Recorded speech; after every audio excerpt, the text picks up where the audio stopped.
ଜାତୀୟ ରାଜପଥ ନମ୍ବର 53 ଭୁବନ ଥାନା ଅନନ୍ତପୁର ଛକ ନିକଟରେ ଘଟି ଯାଇଛି ମର୍ମନ୍ତୁଦ ଦୁର୍ଘଟଣା। ଯେଉଁ ଦୁର୍ଘଟଣାରେ ଯାଜପୁର ଜିଲ୍ଲା ସୁକିନ୍ଦା ଥାନା ଦାମୋଦରପୁର ଗାଁର ଦୁଃଖବନ୍ଧୁ ବରାଳଙ୍କ ପୁଅ ବାଇକ୍ ଯୋଗେ ଭୁବନ ଆସୁଥିଲେ ସୁଦର୍ଶନ ବରାଳ ଏବଂ ଶତ୍ରୁଘ୍ନ ବରାଳ ଅନନ୍ତପୁରରୁ ଖତ ବୋଝେଇ ହୋଇ ଆସୁଥିବା ଦାମ ସାହୁଙ୍କ ପୁଅ ଅଭିନ୍ନ ସାହୁ ଗାଡ଼ି ଚଲାଉଥିବା ବେଳେ ଟ୍ରାକ୍ଟରଟି ସିଧାସଳଖ ବାଇକ୍କୁ ଧକ୍କା ଦେଇଛି। ଘଟଣାସ୍ଥଳରେ ମୁର୍ମୂଷ ଅବସ୍ଥାରେ ପଡ଼ିଥିଲା ବେଳେ ତାଙ୍କୁ ସ୍ଥାନୀୟ ଲୋକ ଭୁବନ ଡାକ୍ତରଖାନାରେ ଭର୍ତ୍ତି କରିଛନ୍ତି।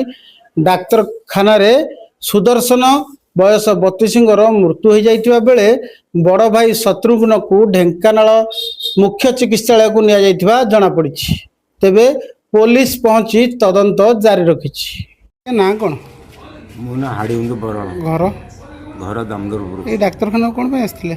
ତ ପୁଅ ଆକ୍ସିଡେଣ୍ଟ ହେଇଥିଲା ଯେ ସେଇଥିପାଇଁ ଆସିଥିଲି। କେଉଁଠି ହେଲା, କ'ଣ କେମିତି ହେଲା? ଏଇ ବାଙ୍କ ବିହାରୀ କଣ୍ଟା ଘର ପାଖରେ। କ'ଣ କି ଆକ୍ସିଡେଣ୍ଟ କଲା, କ'ଣ ହେଲା? ଟ୍ରାକ୍ଟର ସାଙ୍ଗରେ ପରା ଟ୍ରାକ୍ଟର ବାଡ଼େଇ ଦେଲା ବାଇକ୍। ଦୁଇ ଭାଇ ଚଲେଇକି ଆଉଥିଲେ ଟାଇଲି ପାଇଁ।